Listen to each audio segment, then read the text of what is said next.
Boa noite. Ele é o principal líder e um dos fundadores do maior movimento social do país, o MST, considerado o grande ideólogo do movimento, que hoje rediscute suas bandeiras e reivindicações. Amigo próximo do presidente Lula, ele vem se tornando também um dos principais críticos do atual governo. O convidado do Canal Livre de hoje é um dos coordenadores nacionais do MST, João Pedro Stedley.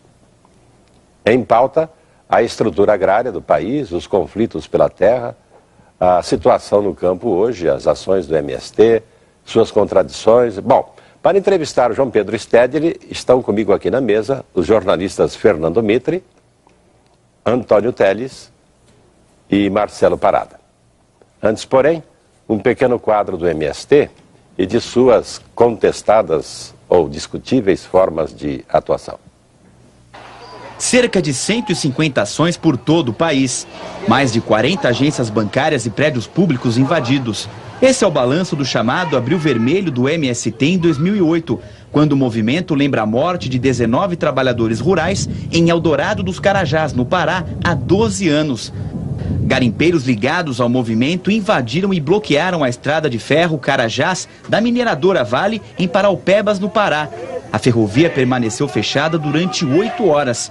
Em nota, a mineradora responsabilizou o movimento pelo que chamou de um dia de crimes e terror no Pará. No mesmo dia, os sem terra invadiram 11 praças de pedágio no Paraná e liberaram as cancelas aos motoristas. As empresas que administram os pedágios alegam um prejuízo de R$500 mil. Em junho de 2006, uma das ações mais violentas. Cerca de 500 pessoas ligadas ao MLST, grupo dissidente do MST, transformaram a Câmara dos Deputados em uma praça de guerra. Nem mesmo os seguranças foram poupados. No total, 26 pessoas saíram feridas, uma delas em estado grave. Também em 2006, integrantes da Via Campesina invadiram e destruíram o laboratório da Aracruz Celulose, no Rio Grande do Sul. 37 pessoas foram indiciadas pela invasão. De acordo com a Aracruz, os prejuízos chegaram a US$400 mil. Maior movimento social do país, o MST mobiliza hoje mais de 1 milhão de pessoas e mantém cerca de 150 mil famílias acampadas em 24 estados brasileiros. Historicamente ligado ao Partido dos Trabalhadores, o movimento vive um momento de rediscussão de suas bandeiras e faz uma dura crítica à atual política agrária do governo. Stedley, no campo e na cidade, o MST, além das propriedades rurais, ele invade instalações industriais, repartições públicas, laboratórios, campos experimentais, bloqueia ferrovias, bloqueia rodovias. Isso não estaria, digamos assim, subtraindo respeito público e prestígio político do movimento e da própria causa da reforma agrária? Bom, primeiro... Dá para avaliar isso? Nós nunca fizemos nossas ações medindo ibope na opinião pública. Todas as nossas ações são decididas pelas populações locais em função das necessidades que temos de pressionar o governo ou as empresas para resolver problemas concretos. Se ofício, carta, reunião e assembleia já tivesse resolvido, nós não precisava ficar ocupando prédio público, ocupando estrada. Ou seja, nós só nos mobilizamos como um ato democrático que os trabalhadores têm direito de se mobilizar para pressionar as autoridades a aplicar a lei. Talvez o MST, a maior contradição do MST é essa, que nós nos mobilizamos, não mobilizamos para pedir para o governo aplicar a lei em nosso favor. Porque nesse país a lei só é aplicada a favor dos poderosos. Mas, Stedley, qual é o sentido de invadir e destruir o laboratório da Aracruz? Qual é o sentido específico disso? Te agradeço a pergunta. A Aracruz comprou 300 mil hectares no Rio Grande do Sul, está implantando eucalipto sem licença ambiental. A FEPAM foi manipulada pela governadora Ieda Cruz, que, aliás, recebeu 500 mil da Aracruz na sua campanha, então agora está devendo favores. Manipulou... Legalmente ou... Legalmente. Ou isso... ilegalmente? Não, legalmente. Esses 500 mil reais. Por fora, não sei. Os 500 mil está lá na página do Tribunal Superior Eleitoral. Por isso que é a minha fonte. Por fora, só Deus sabe. né? Porque inclusive deputados do PT receberam papel da Aracruz lá no Rio Grande do Sul para a campanha. Então a Aracruz está acostumada a cooptar, a manipular. Então, sem licença ambiental, eles estavam implantando eucalipto num bioma que exige cuidado, segundo os ambientalistas e os técnicos da própria FEPAM. Mas, doutor, então nós decidimos, como uma forma de chamar a atenção da opinião pública, ocupar o canteiro de mudas e destruir as mudas. Lá não tinha nada de laboratório, lá não tinha nada de pesquisa. Lá tinha um microscópio que uma funcionária com 2º grau, que foi transformada em cientista, ficava analisando se as mudas tinham fungo ou não. Isso que aconteceu.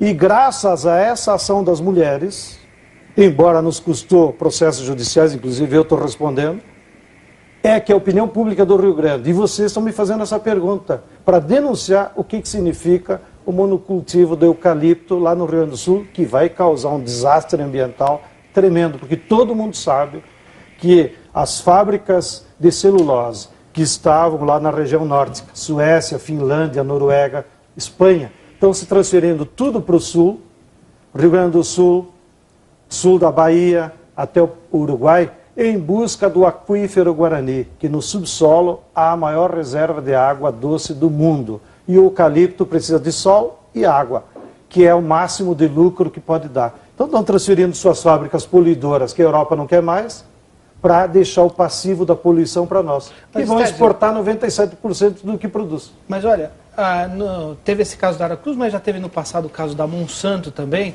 Agora, o ponto... A Monsanto, te explico. Monsanto estava reproduzindo semente transgênica lá na área de Nomitoc, e eu estive lá com o Bové, sem licença da CTN-Bio.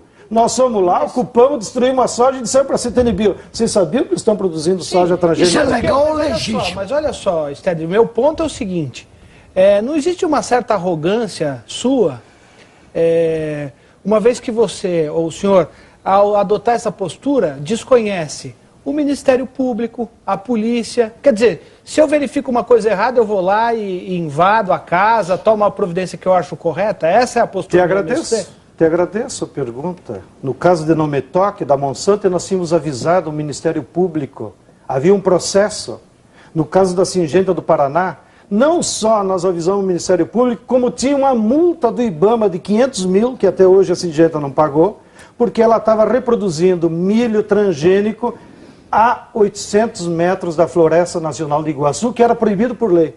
O IBAMA deu a multa e ninguém tomou providência. Só veio à tona quando nós ocupamos. Mas então, o senhor acha... é assim nesse país. Dá licença, senhor... Pois não. João Pedro Sérgio, o senhor acha que o senhor tem um direito de dar uma resposta apenas do seu ponto de vista, aquilo que o senhor considera errado? Quer dizer, o MST, ele acha que é legal, ele não gosta de uma determinada atitude que está sendo feito, bem ou mal, com a aprovação dos órgãos de poder, aí o MST não concorda, vai lá e ataca esse órgão aí. A posição deve ser essa. Por exemplo, se alguém roubar o seu carro, o senhor acha que o senhor deve espancar essa pessoa no momento que encontre com ela? Em primeiro lugar, como eu disse antes, todas as ações que nós fizemos é porque as empresas estão infringindo a lei. Só que como elas são poderosas, elas cooptam, às vezes, até o Poder Judiciário, cooptam as autoridades e fazem do seu jeito. Agora, todas as vezes que elas infringem a lei e infringem os direitos do povo brasileiro, que é isso que elas estão fazendo, o MST e outros movimentos sociais, porque nós estamos sozinhos, não é que nós temos o direito de nos insurgir, nós temos o dever. Porque se nós não fizermos isso, ninguém mais faz. Vou dar um outro exemplo aí, apareceu na reportagem que nós abrimos o pedágio. O juiz no Paraná deu na sentença deles. As empresas de pedágio no Paraná só não têm um lucro maior do que tráfico de cocaína. E fica por isso mesmo, porque elas falseiam as planilhas de custo, compram construtoras. Mas falseio segundo quem, senhor Stélio? Não, segundo a Justiça, porque o governo do Paraná pediu, me dá a planilha de custo que justifica o valor do pedágio. Elas falseiam as notas do custo. Então eles têm que ser objeto de um processo. Um projeto é processo, só que não dá nada. No Rio Grande do Sul há uma CPI contra os pedágios que detectou notas frias na planilha de custo. E fica por isso mesmo. Porque, então, inclusive, lá no Rio Grande do Sul, a imprensa fica quietinha. Não sei por que motivo. Então, se o MST não faz manifestações contra o pedágio, é essa a questão. Nem ninguém fica sabendo. Aí que eu pergunto, quer dizer que o MST, na verdade, ele assume o poder de polícia. Diante da ineficiência das autoridades e da injustiça aos olhos do MST, ele se arvora em poder de polícia. Nós não queremos assumir nem o poder de justiça, nem de polícia. Mas o senhor acabou de descrever isso. Nós assumimos o poder, o direito, aliás, que a população brasileira tem de se manifestar sempre que assistir alguma injustiça. Mas não isso é um direito de legitimidade. Está na Constituição. Mas os métodos, senhor Stélio, os métodos o senhor não discute. O método de mobilização social? Mobilização social é mobilização social. A invasão de propriedade, a invasão de hidrelétricas, isso tudo, isso é um método muito discutível e condenado pela maioria da população. O senhor sabe disso. Vamos por partes. Vamos. Como diria o Jack. Vamos. Primeiro, Jack quem? O estripador, precisa explicar. Primeiro, nós não fizemos invasão.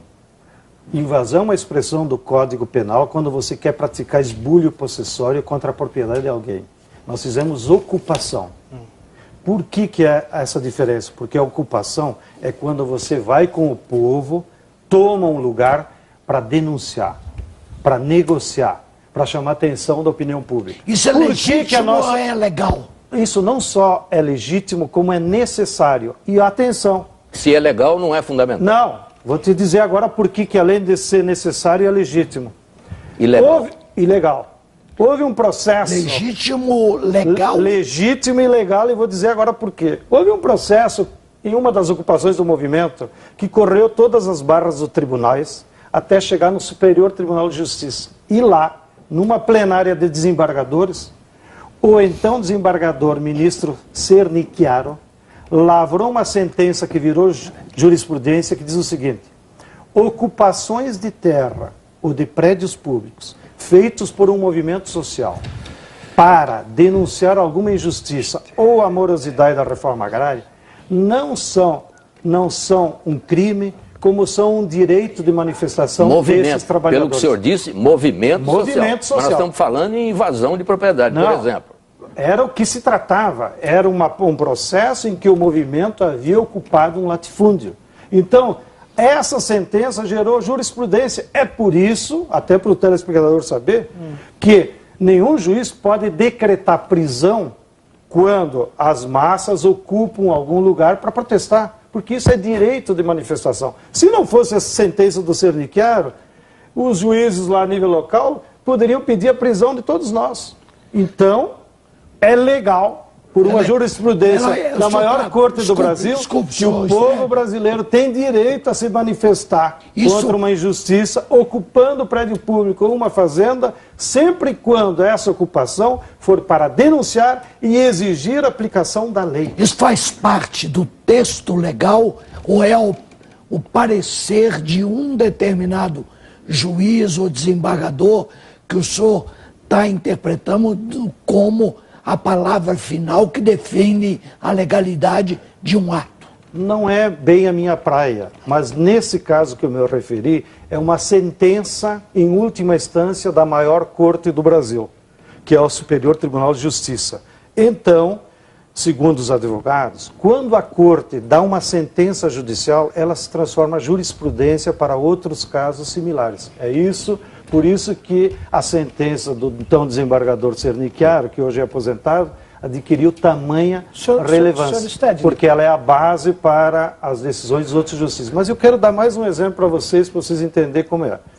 A Vale do Rio Doce e a Camargo Corrêa estão construindo uma hidrelétrica em Estreito, no Rio Tocantins. Não tem impacto ambiental, não respeitaram o planejamento para... Tem impacto ou não tem? Imagina tu fazer uma barragem no Rio Tocantins. vai desalojar 18 mil pessoas, entre eles 3 reservas indígenas, 3 assentamentos do MST que estão lá há 10 anos, até fazendeiros vão perder a terra. Não tem impacto nenhum, tem uma ação movida pelo Ministério Público Federal. Está lá para o juiz de Imperatriz. Atenção, aproveito.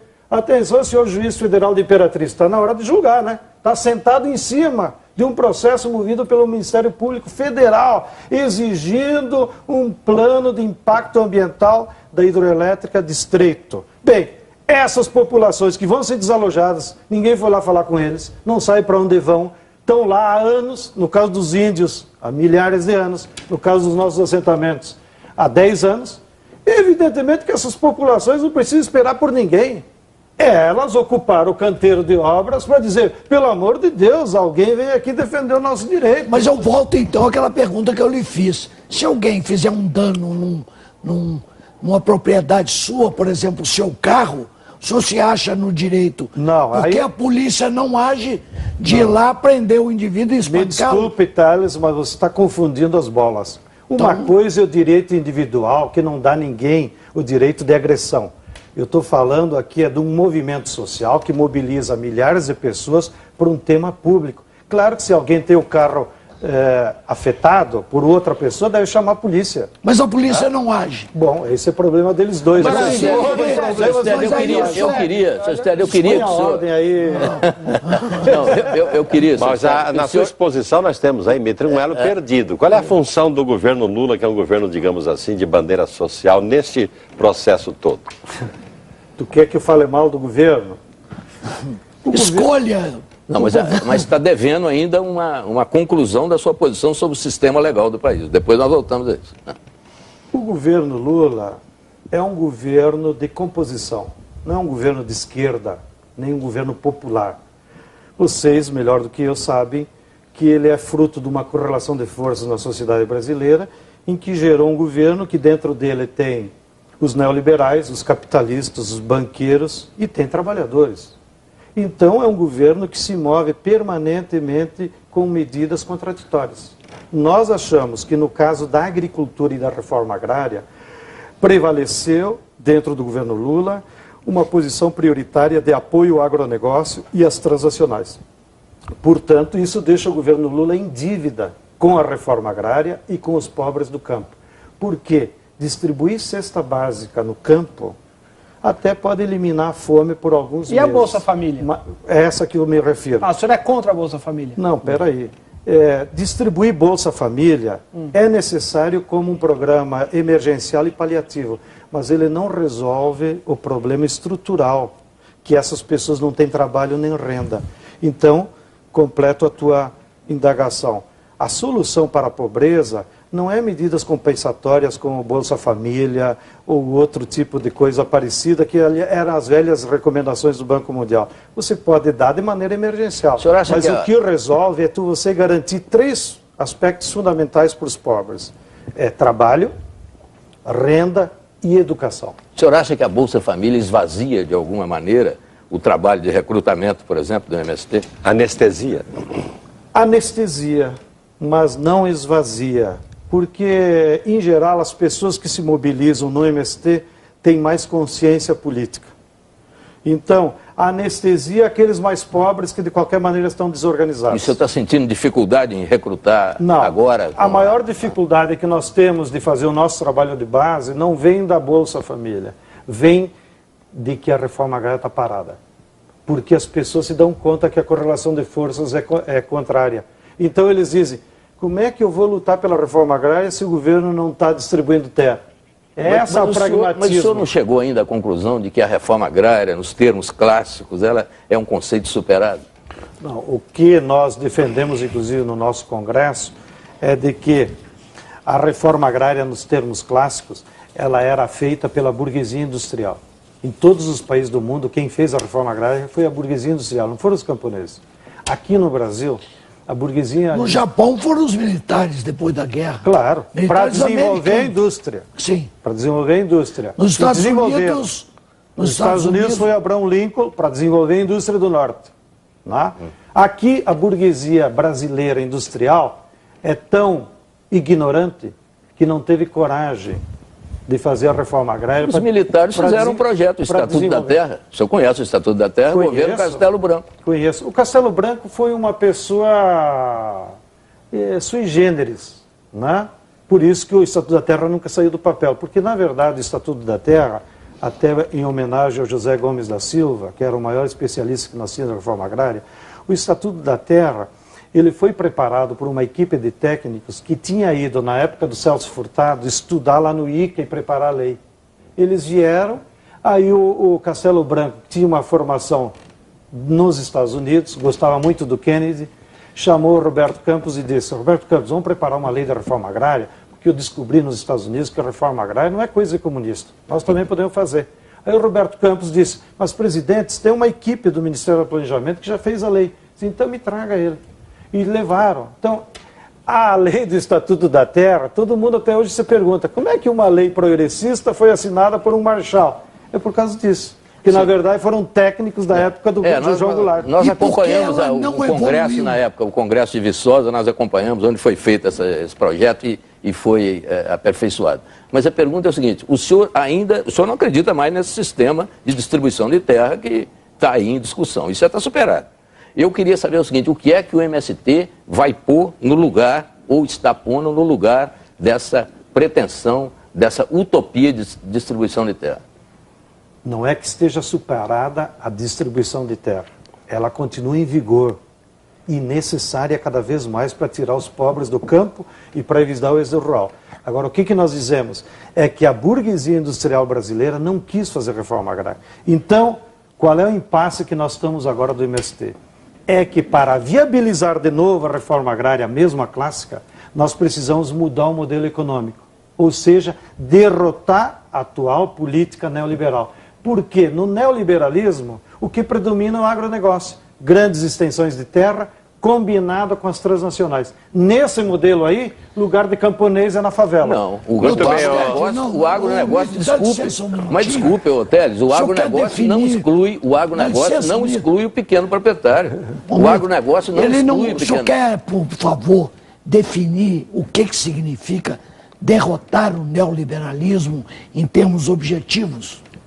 Precisa fazer grandes mobilizações de massa no Brasil, que digam, o Brasil precisa de um projeto de desenvolvimento nacional. Mudar a política econômica atual. Então o senhor está falando em fazer uma revolução. Não estou falando revolução, estou falando mudar o modelo econômico atual do país. O atual modelo econômico é um modelo que só interessa às empresas transnacionais e a alguns capachos brasileiros que ganham dinheiro nesse modelo. Mas quem mais ganha dinheiro são os bancos e as empresas transnacionais.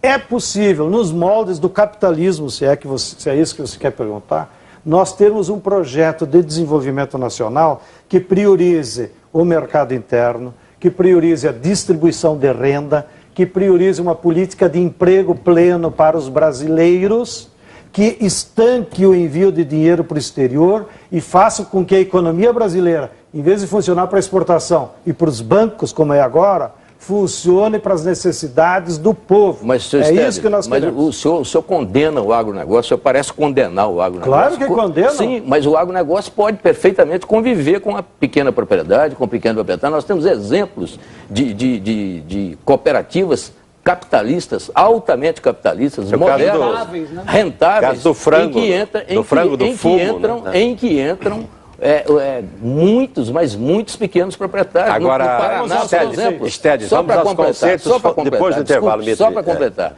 no Paraná existe uma cooperativa que abriga 13 mil proprietários, agricultores. Desses 13 mil, 85% são pequenos proprietários e estão lá trabalhando numa perspectiva altamente capitalista. O senhor é contra isso? Não, depois eu explico. Muito bem, então vamos fazer agora o nosso primeiro intervalo aqui no Canal Livre, que estamos hoje com o líder do MST, João Pedro Stedley. A gente volta em um instante.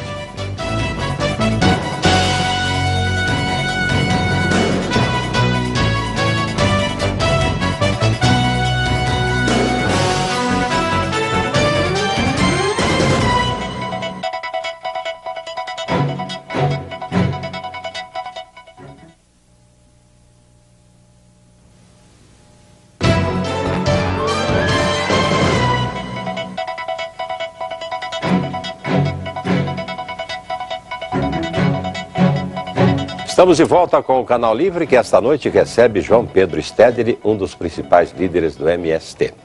Stedley, você disse no primeiro bloco, quase que no encerramento da discussão, que é a favor do agronegócio, mas não do modelo do agronegócio. Sem entrar na área do modelo econômico, especificamente, qual seria o seu modelo de agronegócio?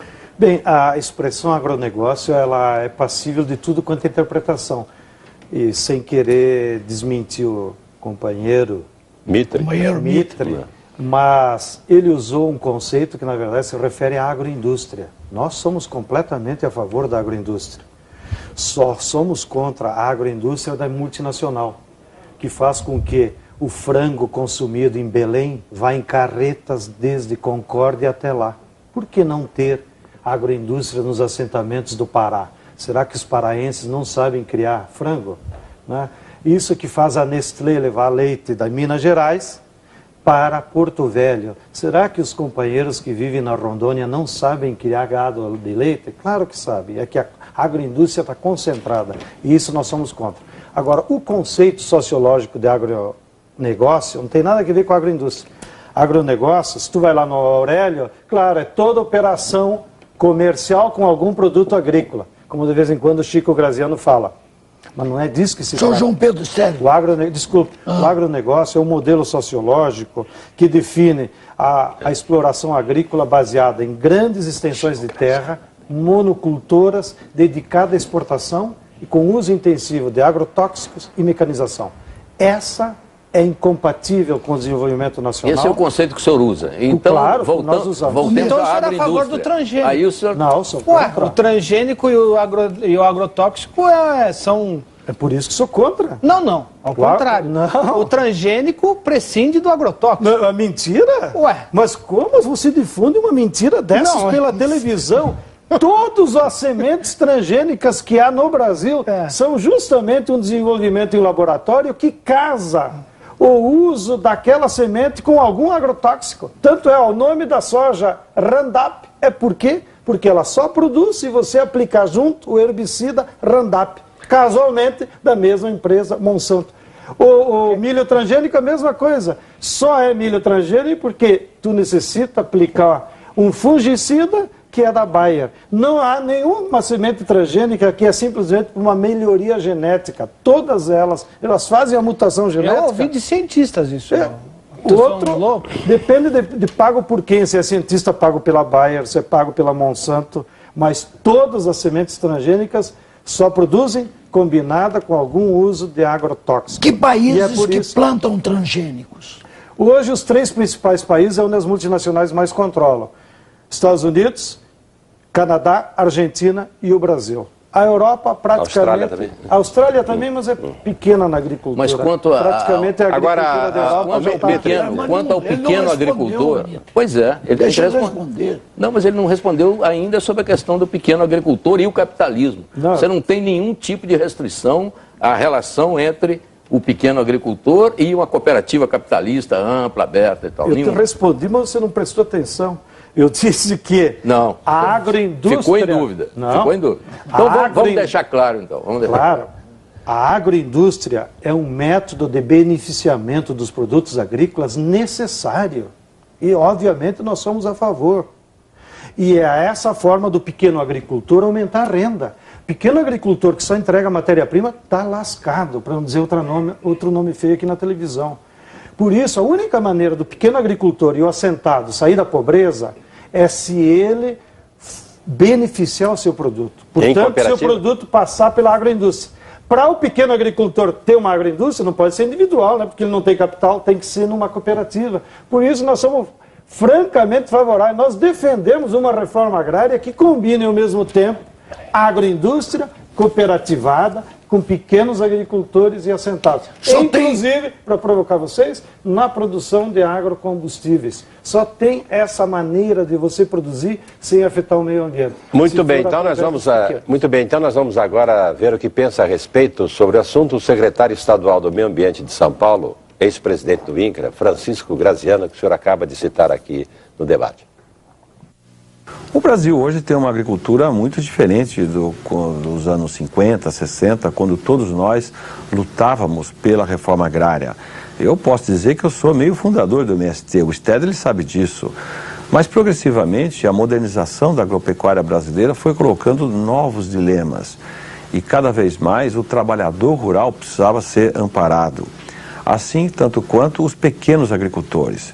Eu tenho escrito e insisto sempre, os trabalhadores com terra do país são milhões de pequenos agricultores familiares que já estão na terra. São netos, bisnetos, tataranetos, são poceiros. Eles já estão na terra, são trabalhadores, portanto, com terra. Esses é que precisam do apoio.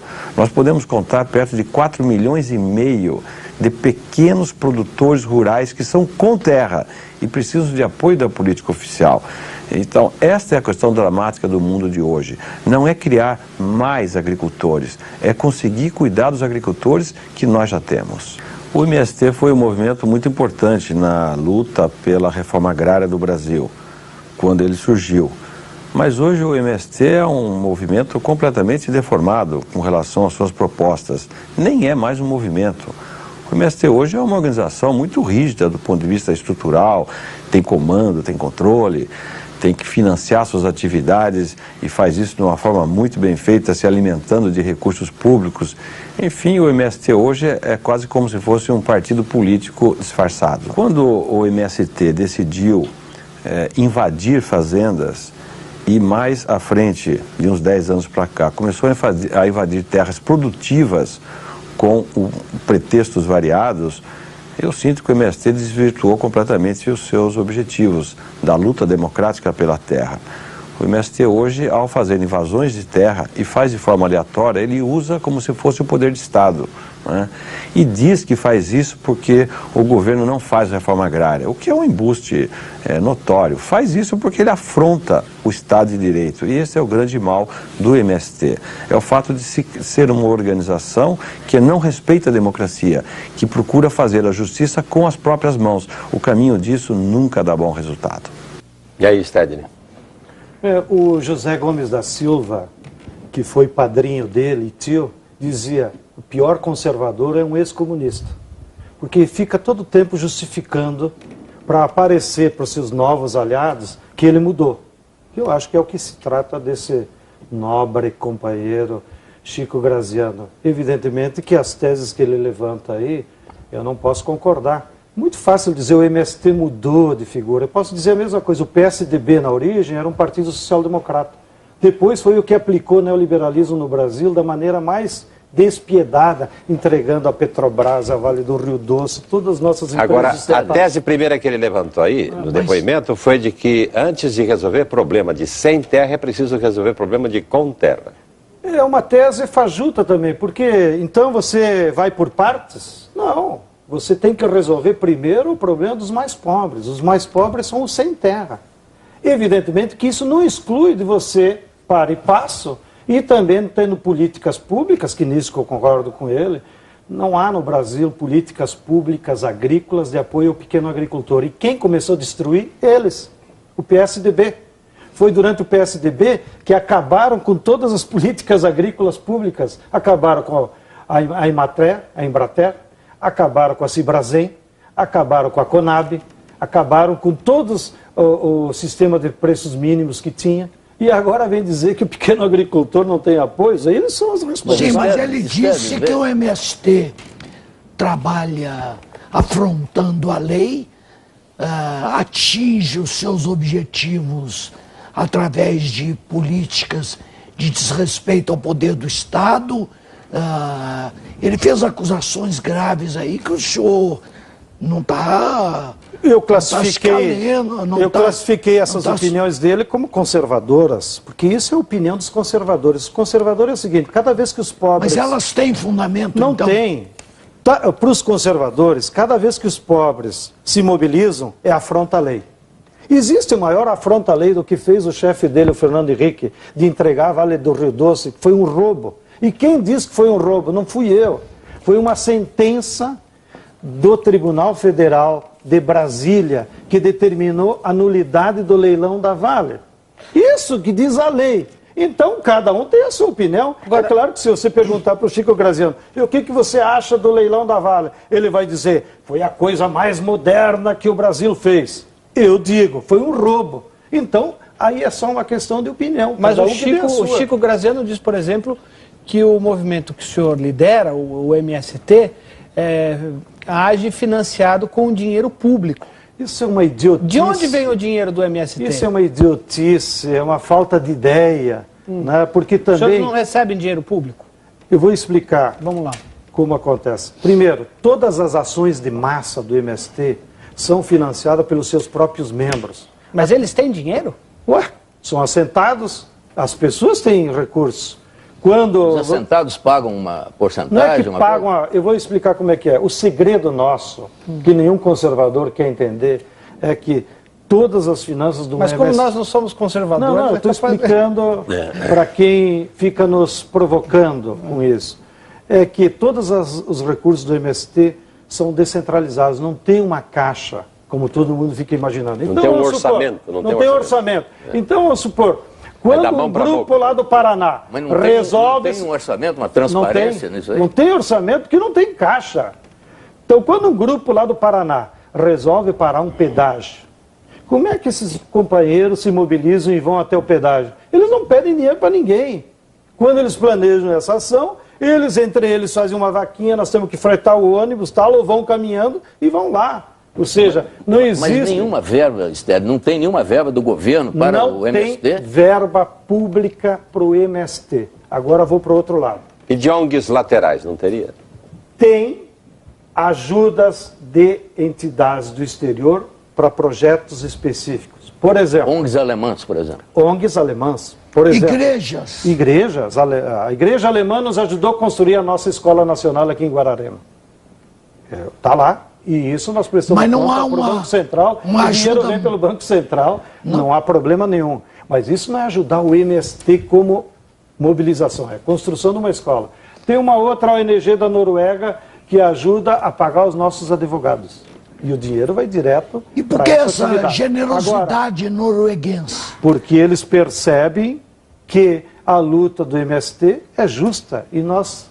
Estamos cansados, agora vou dar uma de megalomaníaco, de receber prêmios no exterior pelo caráter de justiça do nosso movimento. Agora eu vou no tema do dinheiro público. Não é justo imaginar que haja um interesse ou da Noruega ou da Alemanha específico embutido nessa generosidade, não. As entidades que nos ajudam são entidades de esquerda, gente progressista. Parem de ficar com essas paranoias que é de interesses internacionais. Mas e o dinheiro público, Estélio? Agora volta ao dinheiro público. O que acontece com o dinheiro público?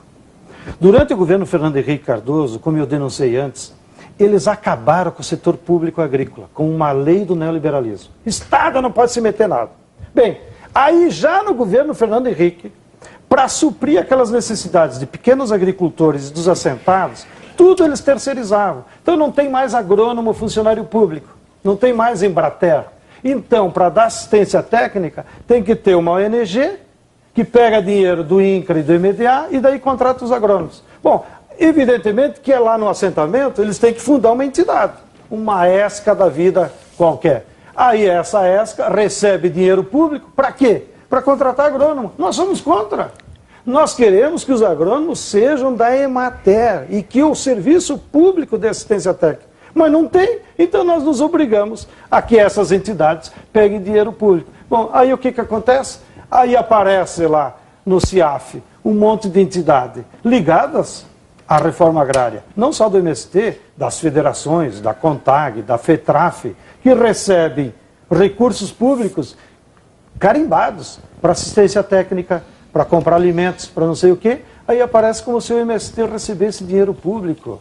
Nós desafiamos alguém a provar que o MST, como movimento de massa, recebe dinheiro público. Aí nós pagamos a conta por essa... Sim, mas o senhor pessoalmente tem que se deslocar. O senhor se dedica ao seu movimento, tá certo? O senhor deve receber. O senhor não recebe alguma coisa do MST para viver? Eu recebo. Como é que o senhor vive? O senhor tem casa, o senhor tem família, o senhor tem que...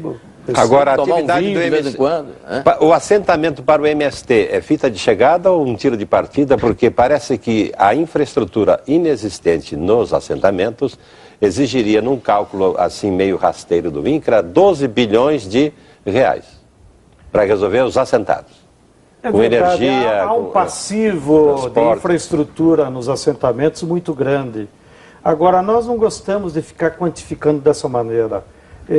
Não precisa transformar um assentamento num paraíso, onde tudo seja bonitinho, cheio de obra pública. Basta o fundamental: escola, luz elétrica e o principal que eles não fazem, que é uma agroindústria. Porque daí a agroindústria gera renda e paga o investimento. Não?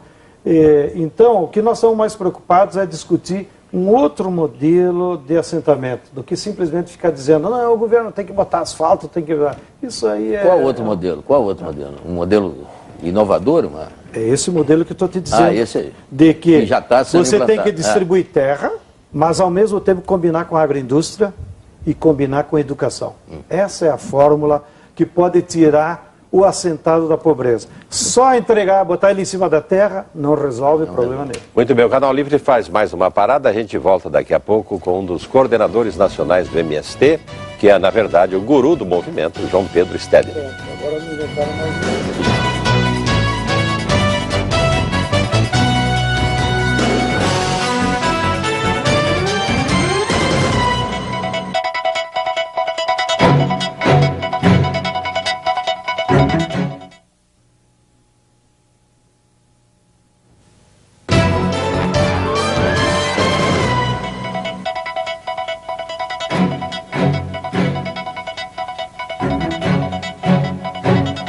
Estamos de volta para o último bloco do Canal Livre, que hoje recebe o coordenador nacional do MST, João Pedro Stedley. Mas antes nós vamos ver a opinião do sociólogo e professor de políticas públicas da Universidade Estadual do Rio de Janeiro, Emir Sader. O Brasil não teve reforma agrária nunca.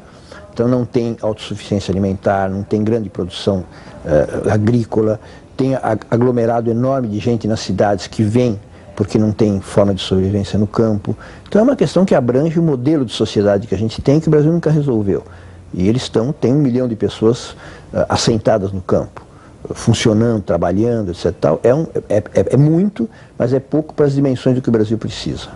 O Brasil tem o maior território cultivável no mundo e não deveria ter um problema de sem terra, porque tem uma quantidade enorme de terras improdutivas. E a isso se soma terras que não são improdutivas, mas que na verdade têm uma produção que deteriora a terra, que é voltada só para exportação, dá um caráter de agricultura de exportação à economia brasileira, que é negativa. Então se torna uma questão mais grave ainda do que no passado. É um dos movimentos históricos mais importantes do Brasil, que resgatou a organização das pessoas menos protegidas do ponto de vista de direitos, né? Mesmo a sindicalização getulista não abrangeu o pessoal do campo. Então é um movimento mais recente, mas que resgata não só para a cidadania, para os direitos, para a sobrevivência econômica e, além do mais, para a educação. O MST alfabetizou mais gente no campo do que todos os planos de movimentos de ministérios de educação no Brasil. Então eu acho que é um movimento de promoção de cidadania fundamental. Bom, você deve ter adorado o que o professor Emir falou, eu não vou pedir para você comentar. Eu queria fazer uma outra pergunta sobre o horizonte do MST. O que o MST quer? Além da terra, além da distribuição de terra, o que mais? Existe nessa perspectiva do MST um regime político? E por falar nisso, qual o regime político que te agrada mais? Dê o exemplo de um líder no poder hoje no mundo que você apoie e goste. Só para a gente saber aonde você quer chegar. Primeiro, já falei antes, o nosso horizonte é que a reforma agrária está bloqueada no Brasil por conta do atual modelo econômico. Nós temos que discutir um outro projeto de desenvolvimento nacional. Se eu fosse o Johnny, dono da Band, transformaria o canal da Band num palco permanente de debate de temas nacionais, porque a própria imprensa brasileira esconde os problemas nacionais e não quer mais discutir um projeto de desenvolvimento nacional. Então, na economia, o nosso projeto é esse. Não há formas de você resolver o problema dos pobres no Brasil se não mudar o atual modelo. Na política, o que tem aí é uma hipocrisia. Nós precisamos construir um regime político de verdadeira democracia participativa. Nós, junto com outras ONGs, entidades, com as igrejas, com a OAB, estamos discutindo um projeto de reforma política, assessorado pelo nosso grande jurista Fábio Comparato, porque nós precisamos mudar as regras dessa falsa democracia que há no Brasil. Mas que democracia verdadeira há no mundo que te agrade? Não precisa ficar comparando com os outros países. Só como referência. Não. Cada país constrói o seu próprio regime de acordo com a correlação de forças das classes sociais que tem no seu país. É uma besteira ficar se comparando. Não, vocês querem ser igual a Cuba, vocês querem ser igual a Venezuela. Não tem coisa igual uma coisa com a outra. Mas eu posso perguntar o que você acha das Farc, por exemplo? As Farc, elas se desviaram completamente do seu objetivo original, que era denunciar a ditadura que eles tinham se criado. Mas começaram fazendo a reforma, propondo a reforma agrária. Eles queriam mudanças gerais da Colômbia, né, que estava sob ditadura. Não é uma rota parecida com a do MST? Não tem nada que ver.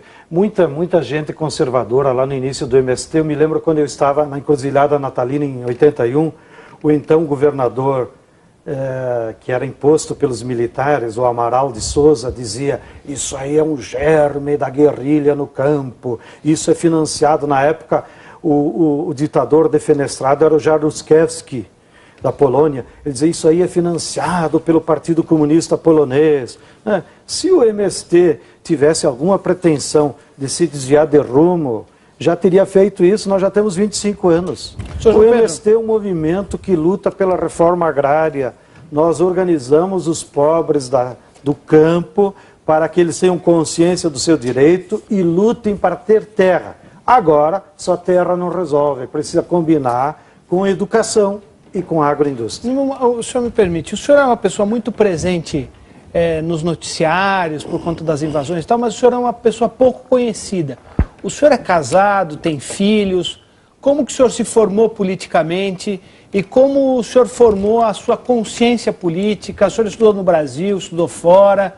Enfim, eu queria que o senhor falasse um pouco da sua vida pessoal. Eu sou filho de pequenos agricultores lá do Sul, me criei na região do vinho, onde minha família produzia uva, trigo, né? E fui formado na minha juventude pelo trabalho de consciência da Igreja Católica.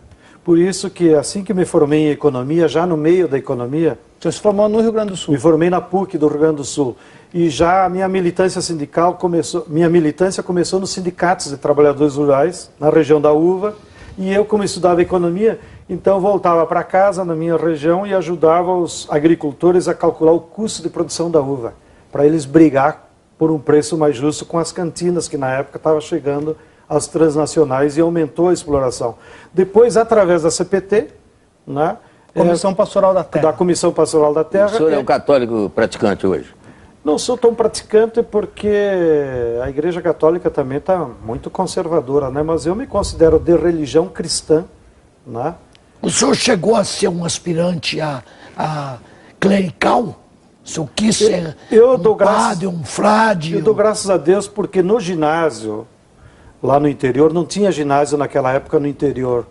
Então, quando eu terminei o primário lá no interior da Lagoa Vermelha, minha mãe me botou a estudar no ginásio que era controlado pelos capuchinhos. E dou graças a Deus a isso, porque senão tinha ficado mais ignorante. E também porque fui educado na adolescência por esses princípios do franciscanismo, né, do espírito de sacrifício, de não apego às coisas materiais. Isso eu devo à formação religiosa que os capuchinhos deram. Por sinal, nesse seminário onde eu estudei o ginásio, depois terminou as vocações, né, hoje os capuchinhos doaram esse seminário e nós montamos nesse seminário lá em Veranópolis uma escola técnica que forma professores, forma técnicos em administração cooperativista. Temos uma escola de agroindústria que depois eu vou dar para vocês, a única geleia orgânica sem conservantes para vocês. E o senhor é Grêmio ou é Inter? Sou Grêmio, fanático. Mas o Grêmio é o time da elite do Sul. Mas isso é outra ignorância que ficam espalhando por aí. O Grêmio foi formado pela colônia migrante, alemã e italiana. Claro, branquelo. Né? E o Colorado formado em Porto Alegre, onde havia afrodescendente. Então sempre ficou essa o Tesourinha Agora, foi o primeiro negro a jogar no Grêmio. Voltando ao panorama nacional. Se o lulismo atropelou e até, de certa forma, esvaziou o petismo, haveria aí um vácuo político no sistema brasileiro? Por que o MST não ocuparia transformando-se em partido político de esquerda? Porque se o MST se transformar em partido, acaba como MST. A natureza do MST é um movimento social para fazer uma luta concreta, né? E é esse o nosso desiderato histórico, né? Se nós tentarmos virar um partido político, não tem sentido, acaba mais no outro dia. Stedley, você disse recentemente que este governo precisava criar vergonha. Você usou essa expressão. Na reforma agrária está na hora de criar vergonha. Vou dar um exemplo aqui da prova da vergonha. Atenção, Lula, para não ficar dizendo que eu falo mal. Aqui está a tabela dos assentamentos do INCRA, né? Eles falam 400 mil. A Superintendência de Santarém, que é para um município, aparece aqui como teria assentado 52 mil famílias. Acabou os agricultores do município, né? Você imagina Santarém ter assentado 52 mil famílias. Para mim, isso aqui é uma mentira vergonhosa. É nesse sentido que os puxa-saco do governo precisam explicar melhor que a reforma agrária está parada, que é preciso fazer um programa sério que resolva os problemas do campo. Porque problema social, se você não resolve, ele só vai se acumulando e uma hora dessa história. O senhor tem consciência do patrimônio de terras que as igrejas têm no Brasil? Muito pouco. E muito pouco? Muito pouco. Isso também é uma propaganda conservadora. Aparece lá no IBGE que as igrejas têm uns 300 mil hectares, mas está dividido nas áreas de cemitério, de tal. Parece que só uma diocese do Piauí é que tem 14 mil hectares, que um daqueles fazendeiros deu para o santo, né, de herança, daí fica para ele. A igreja, se alguém quiser falar mal da igreja, a igreja no Brasil não foi como na Europa, que de origem feudal acumulava patrimônio em terras. A igreja no Brasil acumulou seu patrimônio em colégios. Né? Então, se alguém quiser falar mal da igreja, ataque o sistema de ensino privado. Mas a igreja no Brasil não tem terras. Então, quem esses tem terra no Brasil são as transnacionais. Esses números do IBGE são falsos. Não, eles existem. Mas é só 300 mil hectares, ou seja, é uma merreca. A igreja, esses 300 mil hectares são divididos em 1 hectare aqui, outro hectare em tal paróquia, e com raras exceções, como eu disse, uma que outra diocese tem uma fazenda que recebeu de herança de algum fazendeiro, que ao morrer deixou para um santo. Daí, pela legislação brasileira, se o fazendeiro deixa no seu testamento que eu quero deixar para Santo Antônio, os juízes transferem essa propriedade para a igreja. Mas isso são raros casos, que dioceses que tenham fazendas. No mundo dos sonhos do MST, como fica a liberdade de imprensa? No sentido da liberdade tal como nós temos hoje. O senhor acha que ela é adequada, não? Me desculpe, mas hoje nós não temos liberdade de imprensa. Então, como que funciona? Hoje o que nós temos é 7 grupos, faz e desfaz e diz o que querem. Né? Então, como seria? A Globo vive mentindo na televisão e ninguém tem o direito de rebater. Quantas vezes eles me chamaram de tudo quanto é nome e me dão o direito de defesa? Eles não deram direito? Nunca deram. O senhor nunca foi a... Nunca deram. Né? Veja a mesma coisa, nós entramos com processo várias vezes, para ver se a justiça dá o direito de responder, porque eles te chamam de qualquer coisa e vira a verdade deles. O Brasil precisa de uma ampla reforma nos meios de comunicação que garanta aqui não só quem tem poder econômico, mas que os sindicatos, as entidades, qualquer associação possa botar seu jornal, sua televisão, para que a população... O senhor tem um exemplo de algum país que fez isso, que o senhor considera adequado? É muito difícil, porque hoje no neoliberalismo a imprensa está combinada com o poder econômico. Sim, mas fora do neoliberalismo, algum regime, algum partido fez? Infelizmente, nós não temos nenhum exemplo positivo hoje. Mas isso não significa que seja o melhor. Mas o senhor não é a favor, por exemplo, de partido único, de uma imprensa ditada pelo Estado? Não sei de onde tu tirou essas ideias. Não, estou perguntando para o senhor. Imagina, quanto mais liberdade de ideias, melhor para qualquer civilização. Ainda nessa seara, Stedley, parece que você está montando uma parceria com o Greenpeace, quer dizer, o MST está montando uma parceria com o Greenpeace para a edição de um periódico sobre a Amazônia. A que público se destina? Seria mais de 1 milhão de exemplares? Te agradeço. A Amazônia corre um sério risco. E vocês trouxeram aqui o general Heleno. Quem ameaça a Amazônia não é os povos indígenas, que são os grandes zeladores da Amazônia. Quem ameaça a Amazônia é as grandes empresas transnacionais, é a Vale do Rio Doce que está roubando todo o minério que, pela Constituição, é do povo e eles estão privatizando. Isso que ameaça a Amazônia. Então, e agora o governo Lula caiu nessa besteira de editar uma medida provisória que vai regularizar a grilagem de terra até 1.500 hectares. Eu passo.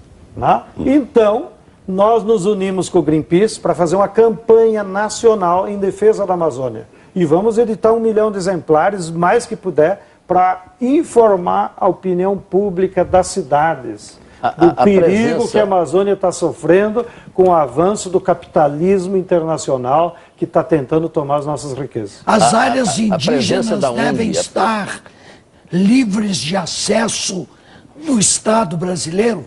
O Estado brasileiro é o dono das áreas indígenas. Uma área indígena é de patrimônio da União. Penetrar. Se alguém tem algum problema que acha que os índios fazem o que querem, eu defendo a tese. Bote o quartel do Exército lá dentro. Estão preocupados com o que vai ser a Raposa da Serra do Sol? Bote 2 quartéis do Exército lá dentro da Raposa do Sol, termina a confusão. Agora, o que não pode ficar defendendo é que os índios são uma ameaça à soberania nacional. Ao contrário, os índios são os que zelaram pela Amazônia todo esse tempo.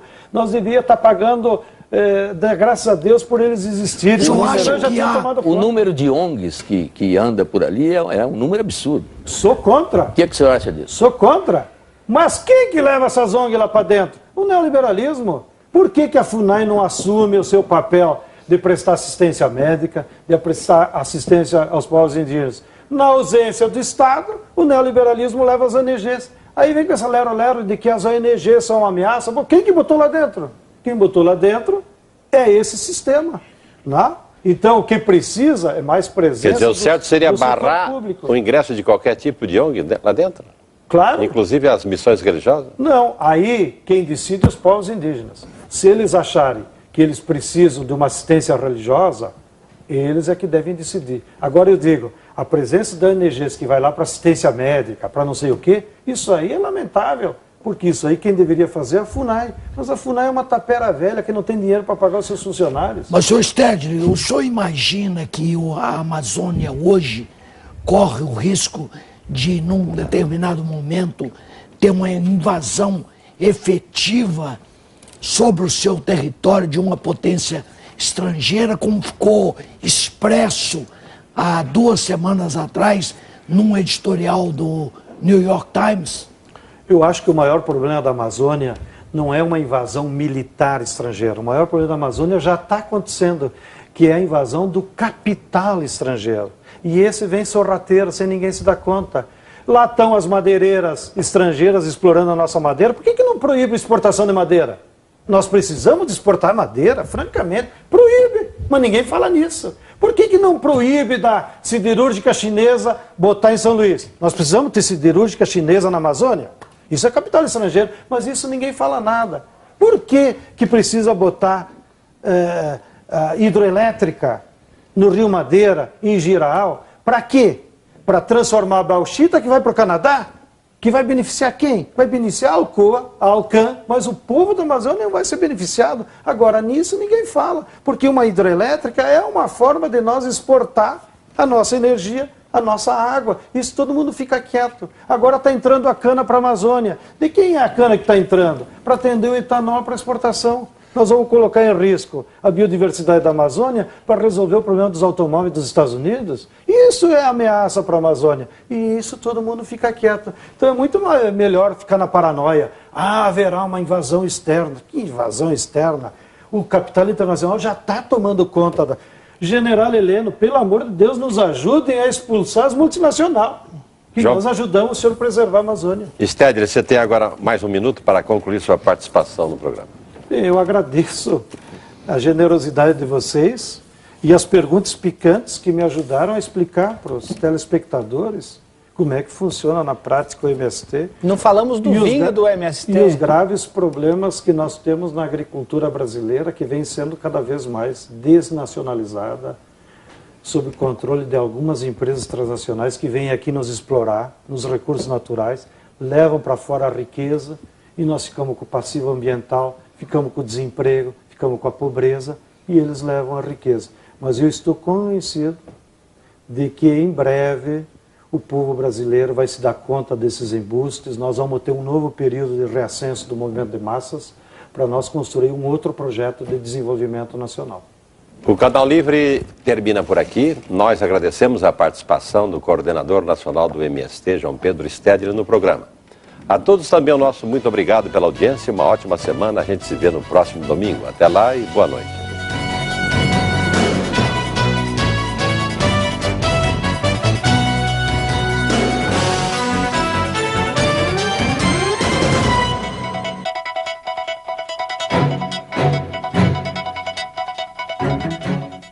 Um prejuízo de R$500 mil.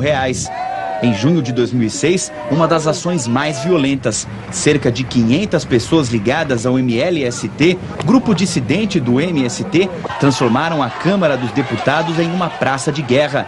Nem mesmo os seguranças foram poupados. No total, 26 pessoas saíram feridas, uma delas em estado grave. Também em 2006, integrantes da Via Campesina invadiram e destruíram o laboratório da Aracruz Celulose, no Rio Grande do Sul. 37 pessoas foram indiciadas pela invasão. De acordo com a Aracruz, os prejuízos chegaram a $400 mil. Maior movimento social do país, o MST mobiliza hoje mais de 1 milhão de pessoas e mantém cerca de 150 mil famílias acampadas em 24 estados brasileiros. Historicamente ligado ao Partido dos Trabalhadores, o movimento vive um momento de rediscussão de suas bandeiras e faz uma dura crítica à atual política agrária do governo. Stedley, no campo e na cidade, o MST, além das propriedades rurais, ele invade instalações industriais, repartições públicas, laboratórios, campos experimentais, bloqueia ferrovias, bloqueia rodovias. Isso não estaria, digamos assim, subtraindo respeito público e prestígio político do movimento e da própria causa da reforma agrária? Bom, primeiro... Dá para avaliar isso? Nós nunca fizemos nossas ações medindo ibope na opinião pública. Todas as nossas ações são decididas pelas populações locais em função das necessidades que temos de pressionar o governo ou as empresas para resolver problemas concretos. Se ofício, carta, reunião e assembleia já tivesse resolvido, nós não precisava ficar ocupando prédio público, ocupando estrada.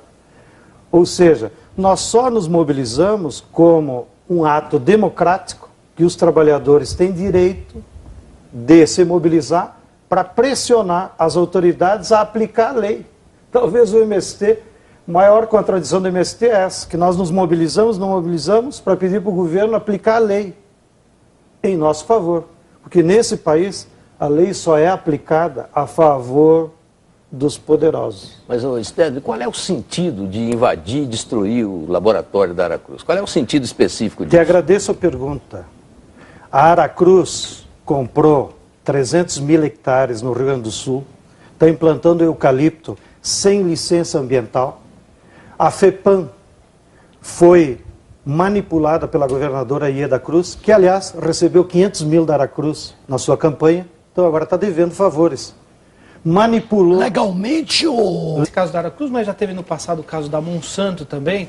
Agora, o ponto... A Monsanto, te explico. Monsanto estava reproduzindo semente transgênica lá na área de Nomitoque e eu estive lá com o Bové sem licença da CTN-Bio.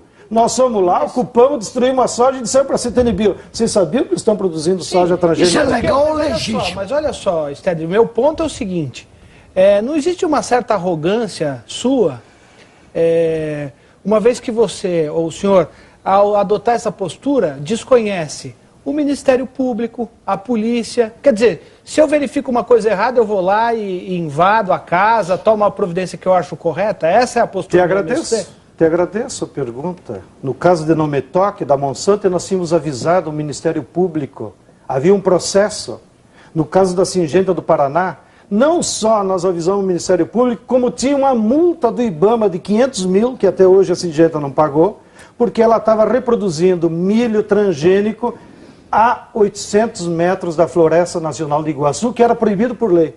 O IBAMA deu a multa e ninguém tomou providência. Só veio à tona quando nós ocupamos. Mas então, o senhor tudo acha... é assim nesse país. Dá licença, senhor Pois não. João Pedro Sérgio. O senhor acha que o senhor tem um direito de dar uma resposta apenas do seu ponto de vista, aquilo que o senhor considera errado?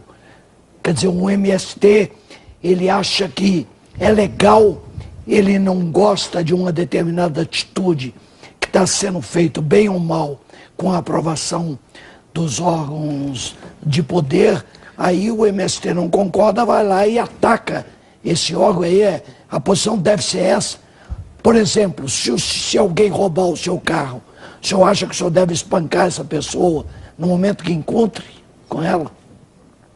Em primeiro lugar, como eu disse antes, todas as ações que nós fizemos é porque as empresas estão infringindo a lei. Só que como elas são poderosas, elas cooptam às vezes até o Poder Judiciário, cooptam as autoridades e fazem do seu jeito. Agora, todas as vezes que elas infringem a lei e infringem os direitos do povo brasileiro, que é isso que elas estão fazendo, o MST e outros movimentos sociais, porque nós estamos sozinhos, não é que nós temos o direito de nos insurgir, nós temos o dever. Porque se nós não fizermos isso, ninguém mais faz. Vou dar um outro exemplo aí, apareceu na reportagem que nós abrimos o pedágio. O juiz no Paraná deu na sentença deles. As empresas de pedágio no Paraná só não têm um lucro maior do que tráfico de cocaína. E fica por isso mesmo, porque elas falseiam as planilhas de custo, compram construtoras... Mas falseia o segundo... Porque, em geral, as pessoas que se mobilizam no MST têm mais consciência política. Então, a anestesia aqueles mais pobres que, de qualquer maneira, estão desorganizados. E o senhor está sentindo dificuldade em recrutar agora? A maior dificuldade que nós temos de fazer o nosso trabalho de base não vem da Bolsa Família, vem de que a reforma agrária está parada. Porque as pessoas se dão conta que a correlação de forças é contrária. Então, eles dizem... Como é que eu vou lutar pela reforma agrária se o governo não está distribuindo terra? Essa é o pragmatismo. Mas o senhor não chegou ainda à conclusão de que a reforma agrária, nos termos clássicos, ela é um conceito superado? Não, o que nós defendemos, inclusive, no nosso Congresso, é de que a reforma agrária, nos termos clássicos, ela era feita pela burguesia industrial. Em todos os países do mundo, quem fez a reforma agrária foi a burguesia industrial, não foram os camponeses. Aqui no Brasil... A burguesia... No Japão foram os militares depois da guerra. Claro, para desenvolver a indústria. Sim. Para desenvolver a indústria. Nos Estados Unidos foi Abraham Lincoln para desenvolver a indústria do norte. Né? Aqui a burguesia brasileira industrial é tão ignorante que não teve coragem de fazer a reforma agrária. Os militares fizeram um projeto, o Estatuto da Terra. O senhor conhece o Estatuto da Terra? O governo Castelo Branco. Conheço. O Castelo Branco foi uma pessoa sui generis, né? Por isso que o Estatuto da Terra nunca saiu do papel. Porque, na verdade, o Estatuto da Terra, até em homenagem ao José Gomes da Silva, que era o maior especialista que nós tínhamos na reforma agrária, o Estatuto da Terra... Ele foi preparado por uma equipe de técnicos que tinha ido, na época do Celso Furtado, estudar lá no ICA e preparar a lei. Eles vieram, aí o Castelo Branco tinha uma formação nos Estados Unidos, gostava muito do Kennedy, chamou o Roberto Campos e disse, Roberto Campos, vamos preparar uma lei da reforma agrária, porque eu descobri nos Estados Unidos que a reforma agrária não é coisa comunista, nós também podemos fazer. Aí o Roberto Campos disse, mas presidentes, tem uma equipe do Ministério do Planejamento que já fez a lei, disse, então me traga ele. E levaram. Então, a lei do Estatuto da Terra, todo mundo até hoje se pergunta, como é que uma lei progressista foi assinada por um marechal? É por causa disso. Que, na verdade, foram técnicos da época do João Goulart. Nós acompanhamos o Congresso na época, o Congresso de Viçosa, nós acompanhamos onde foi feito esse projeto e foi aperfeiçoado. Mas a pergunta é o seguinte, o senhor não acredita mais nesse sistema de distribuição de terra que está aí em discussão, isso já está superado. Eu queria saber o seguinte, o que é que o MST vai pôr no lugar, ou está pondo no lugar dessa pretensão, dessa utopia de distribuição de terra? Não é que esteja superada a distribuição de terra. Ela continua em vigor e necessária cada vez mais para tirar os pobres do campo e para... No mesmo dia, os sem terra invadiram 11 praças de pedágio no Paraná e liberaram as cancelas aos motoristas. As empresas que administram os pedágios alegam um prejuízo de R$500 mil. Em junho de 2006, uma das ações mais violentas. Cerca de 500 pessoas ligadas ao MLST, grupo dissidente do MST, transformaram a Câmara dos Deputados em uma praça de guerra. Nem mesmo os seguranças foram poupados. No total, 26 pessoas saíram feridas, uma delas em estado grave. Também em 2006, integrantes da Via Campesina invadiram e destruíram o laboratório da Aracruz Celulose, no Rio Grande do Sul. 37 pessoas foram indiciadas pela invasão. De acordo com a Aracruz, os prejuízos chegaram a US$400 mil. Maior movimento social do país, o MST mobiliza hoje mais de 1 milhão de pessoas e mantém cerca de 150 mil famílias acampadas em 24 estados brasileiros. Historicamente ligado ao Partido dos Trabalhadores, o movimento vive um momento de rediscussão de suas bandeiras e faz uma dura crítica à atual política agrária do governo. Stedley, no campo e na cidade, o MST, além das propriedades rurais, ele invade instalações industriais, repartições públicas, laboratórios, campos experimentais, bloqueia ferrovias, bloqueia rodovias. Isso não estaria, digamos assim, subtraindo respeito público e prestígio político do movimento e da própria causa da reforma agrária? Bom, primeiro... Dá para avaliar isso? Nós nunca fizemos nossas ações medindo ibope na opinião pública. Todas as nossas ações são decididas pelas populações locais em função das necessidades que temos de pressionar o governo ou as empresas para resolver problemas concretos. Se ofício, carta, reunião e assembleia já tivesse resolvido, nós não precisava ficar ocupando prédio público, ocupando estrada.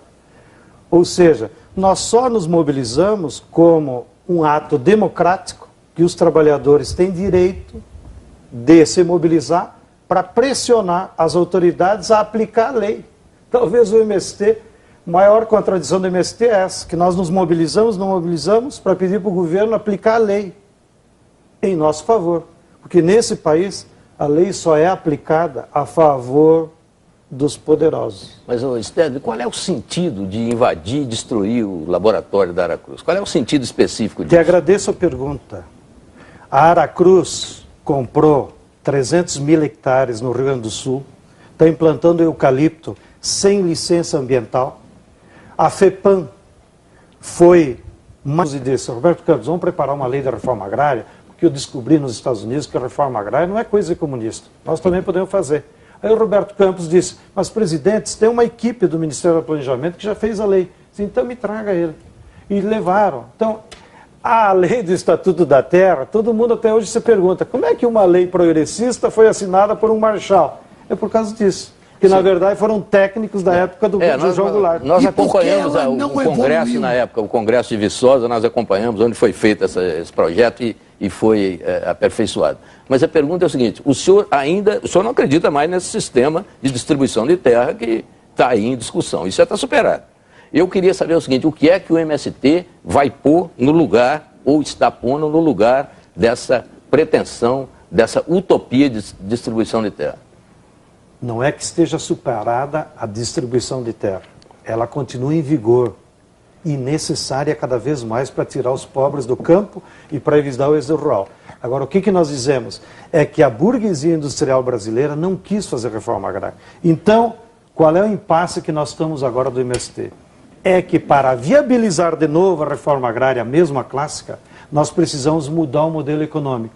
Ou seja, derrotar a atual política neoliberal. Porque no neoliberalismo, o que predomina é o agronegócio. Grandes extensões de terra, combinado com as transnacionais. Nesse modelo aí, lugar de camponês é na favela. Não, o agronegócio, desculpe, Teles, o agronegócio não exclui o pequeno proprietário. O agronegócio não exclui o pequeno. O senhor quer, por favor, definir o que significa derrotar o neoliberalismo em termos objetivos?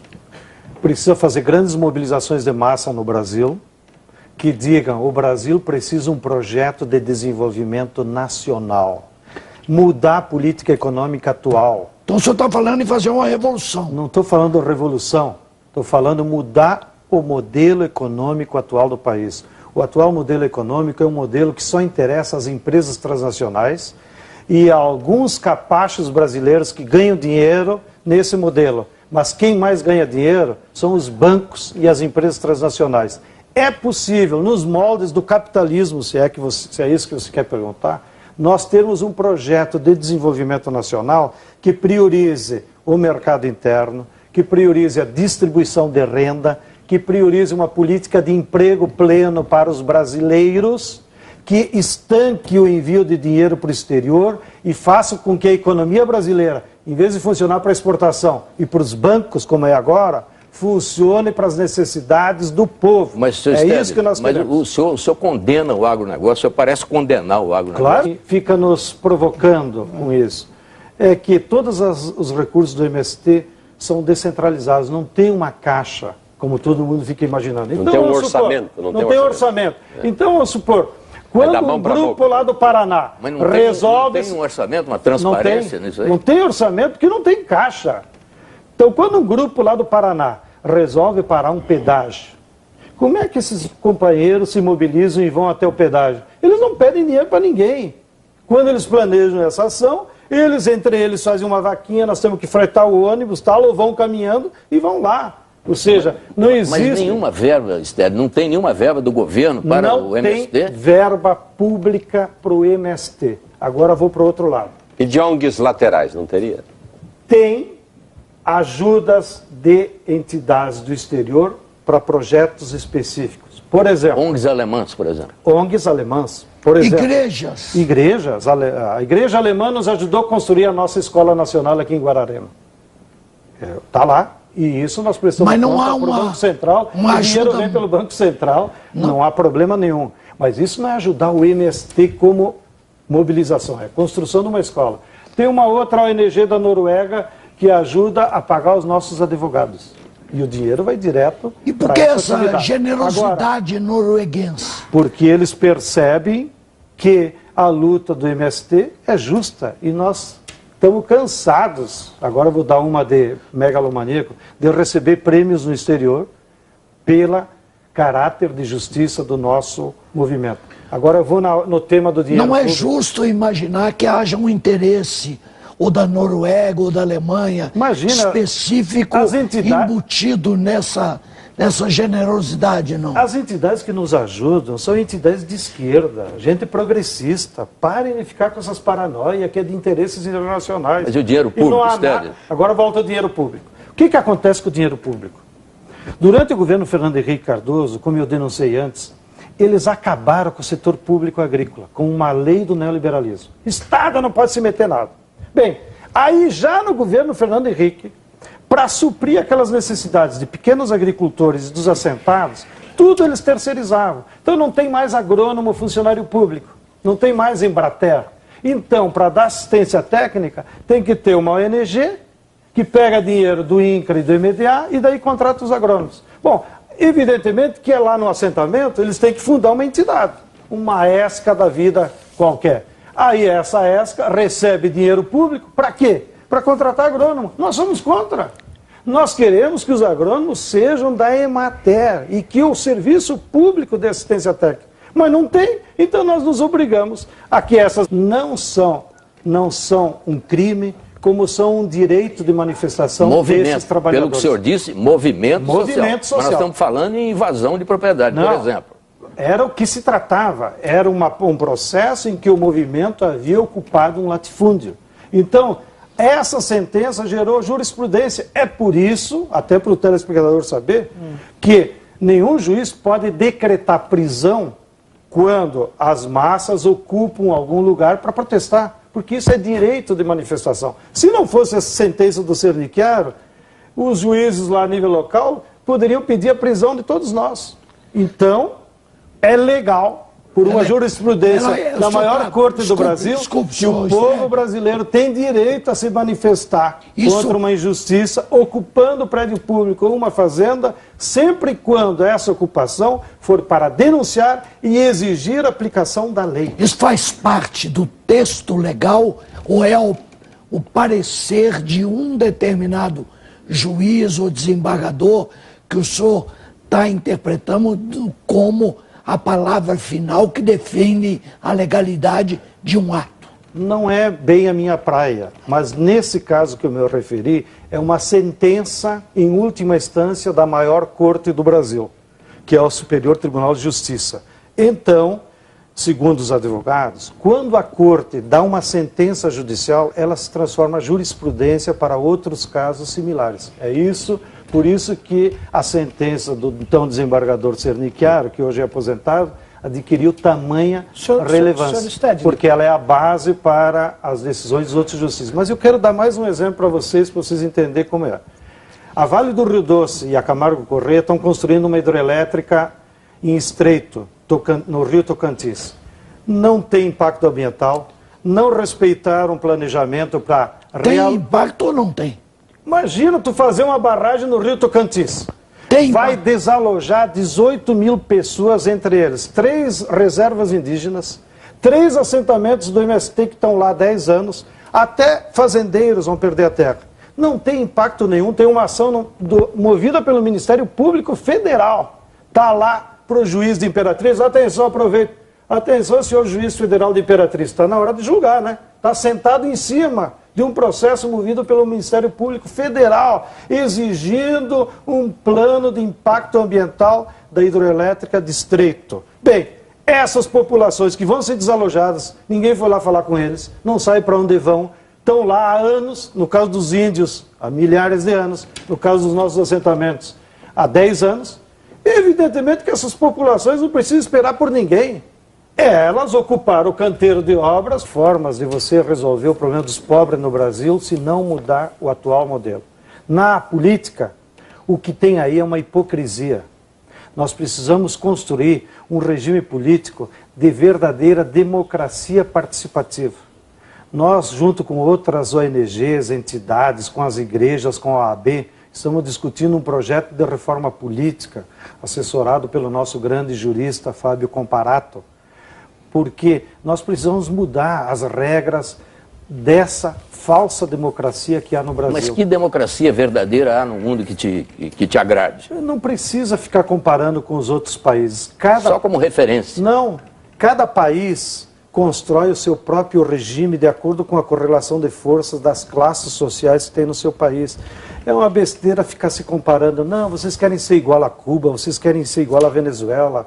Não tem coisa igual uma coisa com a outra. Mas eu posso perguntar o que você acha das Farc, por exemplo? As Farc, elas se desviaram completamente do seu objetivo original, que era denunciar a ditadura que eles tinham se criado. Mas começaram fazendo propondo a reforma agrária. Eles queriam mudanças gerais da Colômbia, né, que estava sob ditadura. Não é uma rota parecida com a do MST? Não tem nada que ver. Muita gente conservadora lá no início do MST. Eu me lembro quando eu estava na Encruzilhada Natalina em 81, o então governador, que era imposto pelos militares, o Amaral de Souza, dizia: isso aí é um germe da guerrilha no campo, isso é financiado. Na época, o ditador defenestrado era o Jaruzelski, da Polônia. Ele dizia: isso aí é financiado pelo Partido Comunista Polonês. Se o MST tivesse alguma pretensão de se desviar de rumo, já teria feito isso. Nós já temos 25 anos. O MST é um movimento que luta pela reforma agrária. Nós organizamos os pobres do campo para que eles tenham consciência do seu direito e lutem para ter terra. Agora, só terra não resolve. Precisa combinar com educação e com a agroindústria. O senhor me permite, o senhor é uma pessoa muito presente nos noticiários por conta das invasões e tal, mas o senhor é uma pessoa pouco conhecida. O senhor é casado, tem filhos, como que o senhor se formou politicamente e como o senhor formou a sua consciência política? O senhor estudou no Brasil, estudou fora, enfim, eu queria que o senhor falasse um pouco da sua vida pessoal. Eu sou filho de pequenos agricultores lá do Sul, me criei na região do vinho, minha família produzia uva, trigo, né? E fui formado na minha juventude pelo trabalho de consciência da Igreja Católica. Por isso que assim que me formei em economia, já no meio da economia... Você se formou no Rio Grande do Sul? Me formei na PUC do Rio Grande do Sul. E que foi padrinho dele e tio, dizia, o pior conservador é um ex-comunista. Porque fica todo o tempo justificando para aparecer para os seus novos aliados que ele mudou. Eu acho que é o que se trata desse nobre companheiro Chico Graziano. Evidentemente que as teses que ele levanta aí, eu não posso concordar. Muito fácil dizer o MST mudou de figura. Eu posso dizer a mesma coisa, o PSDB na origem era um partido social-democrata. Depois foi o que aplicou o neoliberalismo no Brasil da maneira mais despiedada, entregando a Petrobras, a Vale do Rio Doce, todas as nossas empresas. Agora, estatais. a tese primeira que ele levantou aí, no depoimento, foi de que antes de resolver problema de sem terra, é preciso resolver problema de com terra. É uma tese fajuta também, porque então você vai por partes? Não, você tem que resolver primeiro o problema dos mais pobres. Os mais pobres são os sem terra. Evidentemente que isso não exclui de você para e passo, e também tendo políticas públicas, que nisso que eu concordo com ele, não há no Brasil políticas públicas agrícolas de apoio ao pequeno agricultor. E quem começou a destruir? Eles, o PSDB. Foi durante o PSDB que acabaram com todas as políticas agrícolas públicas. Acabaram com a Embrater, acabaram com a Cibrazen, acabaram com a Conab, acabaram com todos o sistema de preços mínimos que tinha. E agora vem dizer que o pequeno agricultor não tem apoio, eles são os responsáveis. Sim, mas ele disse que o MST trabalha afrontando a lei, atinge os seus objetivos através de políticas de desrespeito ao poder do Estado. Ele fez acusações graves aí que o senhor não está... Eu classifiquei essas opiniões dele como conservadoras, porque isso é a opinião dos conservadores. Os conservadores é o seguinte, cada vez que os pobres... Mas elas têm fundamento, não então? Não tem. Para os conservadores, cada vez que os pobres se mobilizam, é afronta à lei. Existe maior afronta à lei do que fez o chefe dele, o Fernando Henrique, de entregar a Vale do Rio Doce, que foi um roubo. E quem disse que foi um roubo? Não fui eu. Foi uma sentença do Tribunal Federal de Brasília, que determinou a nulidade do leilão da Vale. Isso que diz a lei. Então, cada um tem a sua opinião. Agora, é claro que se você perguntar para o Chico Graziano, o que você acha do leilão da Vale? Ele vai dizer, foi a coisa mais moderna que o Brasil fez. Eu digo, foi um roubo. Então, aí é só uma questão de opinião. Mas o Chico Graziano diz, por exemplo, que o movimento que o senhor lidera, o MST, age financiado com dinheiro público. Isso é uma idiotice. De onde vem o dinheiro do MST? Isso é uma idiotice, é uma falta de ideia. Né? Porque... Do patrimônio de terras que as igrejas têm no Brasil... Muito pouco. E muito pouco. Muito pouco. Isso também é uma propaganda conservadora.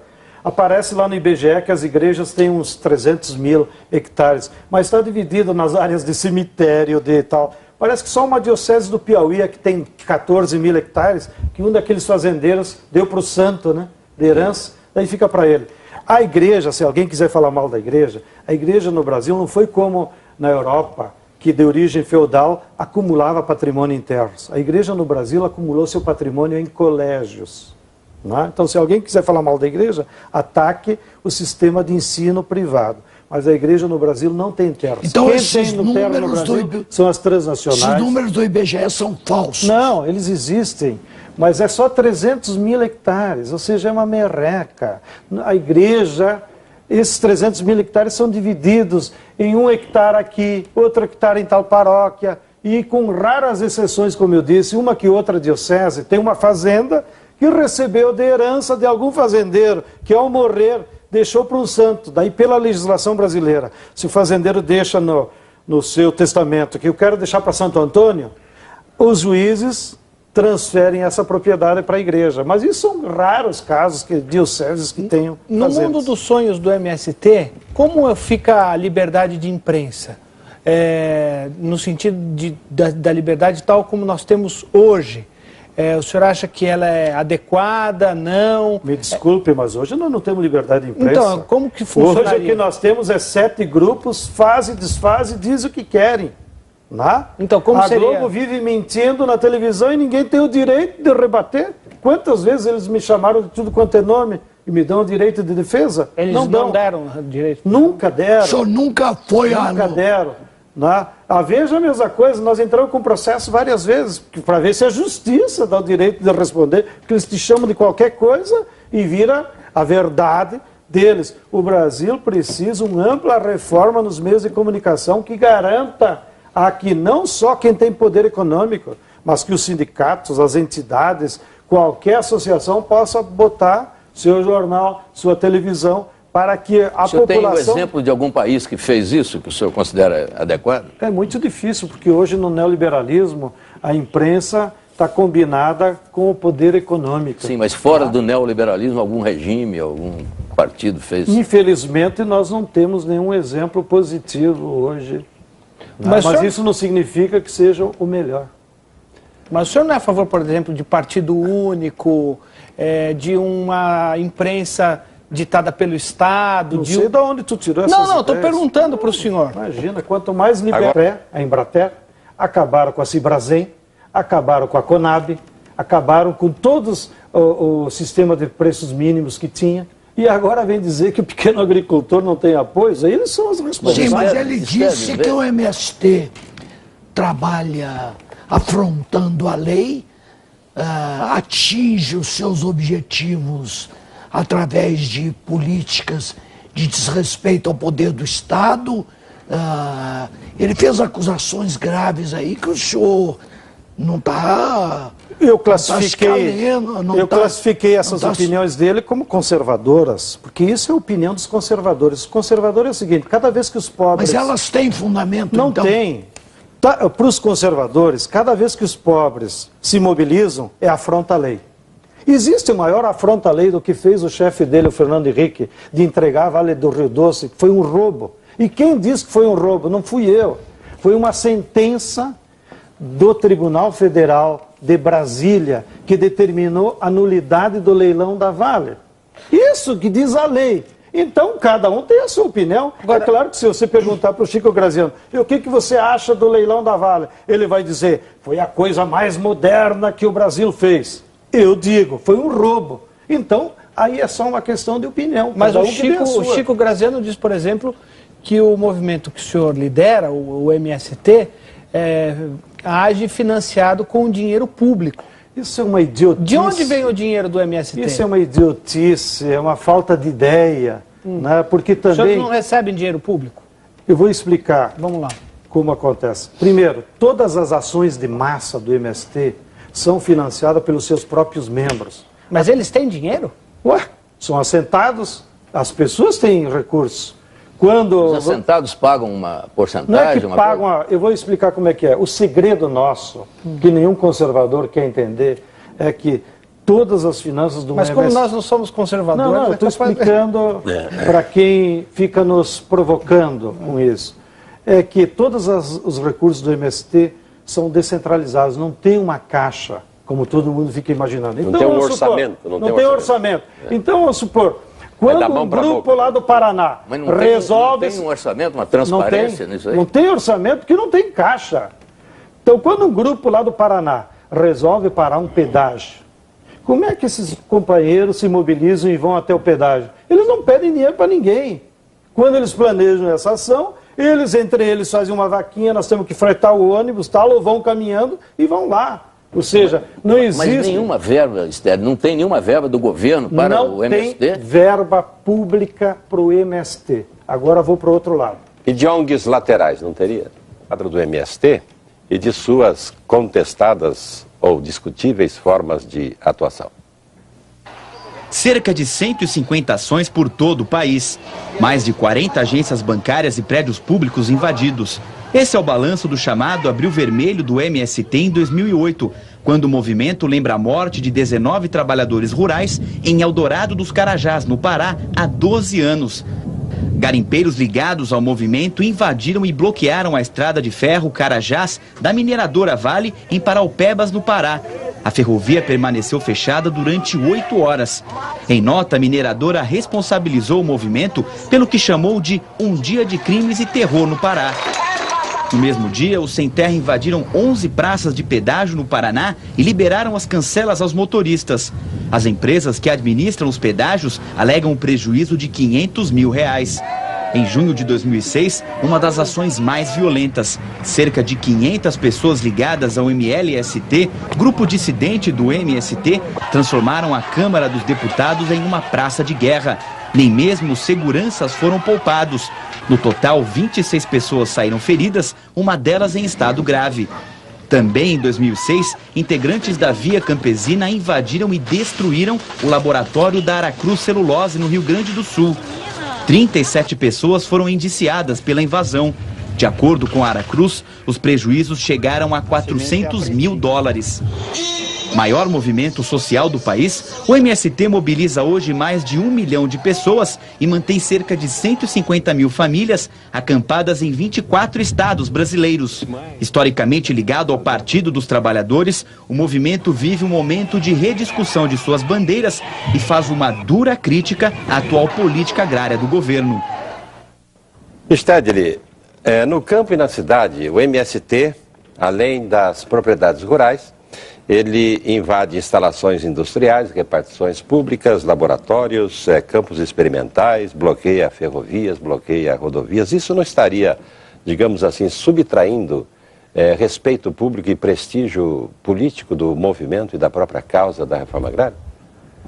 Bom, primeiro... Dá para avaliar isso? Nós nunca fizemos nossas ações medindo ibope na opinião pública.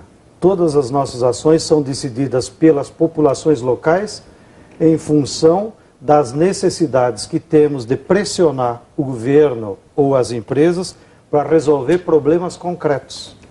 Se ofício, carta, reunião e assembleia já tivesse resolvido, nós não precisava ficar ocupando prédio público, ocupando estrada. Ou seja, nós só nos mobilizamos como... O governo precisava criar vergonha. Você usou essa expressão. Na reforma agrária está na hora de criar vergonha. Vou dar um exemplo aqui da prova da vergonha. Atenção, Lula, para não ficar dizendo que eu falo mal. Aqui está a tabela dos assentamentos do INCRA. Né? Eles falam 400 mil.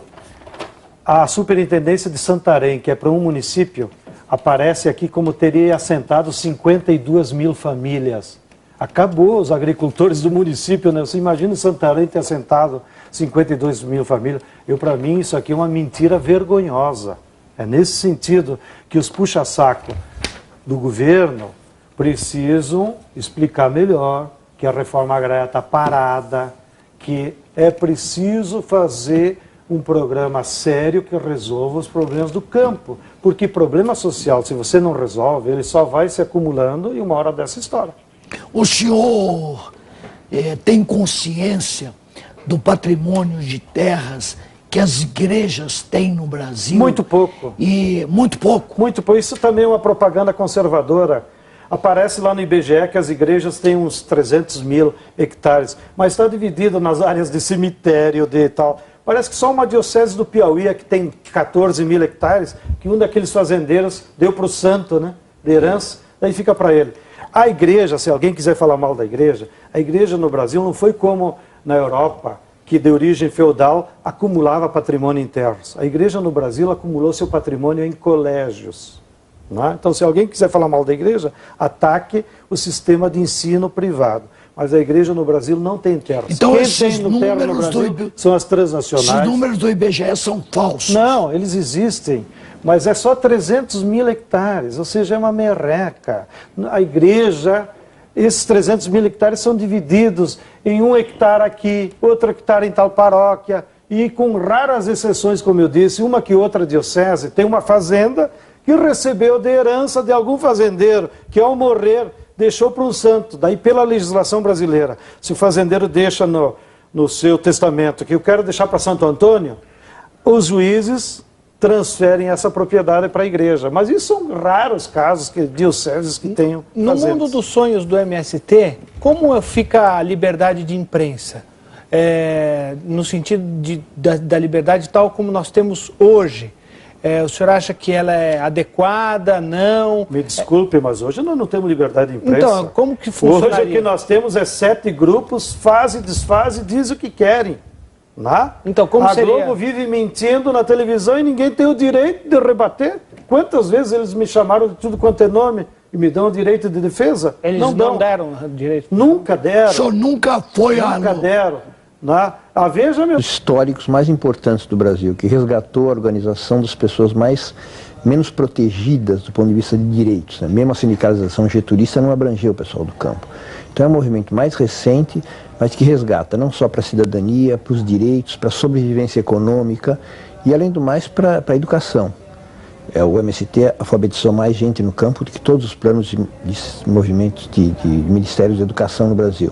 Então eu acho que é um movimento de promoção de cidadania fundamental. Bom, você deve ter adorado o que o professor Emir falou, eu não vou pedir para você comentar. Eu queria fazer uma outra pergunta sobre o horizonte do MST. O que o MST quer? Além da terra, além da distribuição de terra, o que mais? Existe nessa perspectiva do MST um regime político? E por falar nisso, qual o regime político que te agrada mais? Dê o exemplo de um líder no poder hoje no mundo que você apoie e goste. Só para a gente saber aonde você quer chegar. Primeiro, já falei antes, o nosso horizonte é que a reforma agrária está bloqueada no Brasil por conta do atual modelo econômico. Nós temos que discutir um outro projeto de desenvolvimento nacional. Se eu fosse o Johnny, dono da Band, transformaria o canal da Band num palco permanente de debate de temas nacionais, porque a própria imprensa brasileira esconde os problemas nacionais e não quer mais discutir um projeto de desenvolvimento nacional. Então, na economia, o nosso projeto é esse.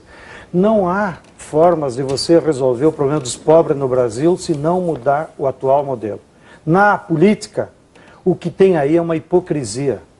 Nós precisamos construir um regime político de verdadeira democracia participativa. Nós, junto com outras ONGs, entidades, com as igrejas, com a OAB, estamos discutindo um projeto de reforma política, assessorado pelo nosso grande jurista Fábio Comparato, porque nós precisamos mudar as regras dessa falsa democracia que há no Brasil. Mas que democracia verdadeira há no mundo que te agrade? Não precisa ficar comparando com os outros países. Só como referência. Não. Cada país constrói o seu próprio regime de acordo com a correlação de forças das classes sociais que tem no seu país. É uma besteira ficar se comparando. Não, vocês querem ser igual a Cuba, vocês querem ser igual a Venezuela. Não tem coisa igual uma coisa com a outra. Mas eu posso perguntar o que você acha das Farc, por exemplo? As Farc, elas se desviaram completamente do seu objetivo original, que era denunciar a ditadura que eles tinham se criado. Mas começaram fazendo a reforma, propondo a reforma agrária. Eles queriam mudanças gerais da Colômbia, né, que estava sob ditadura. Não é uma rota parecida com a do MST? Não tem nada a ver. Muita gente conservadora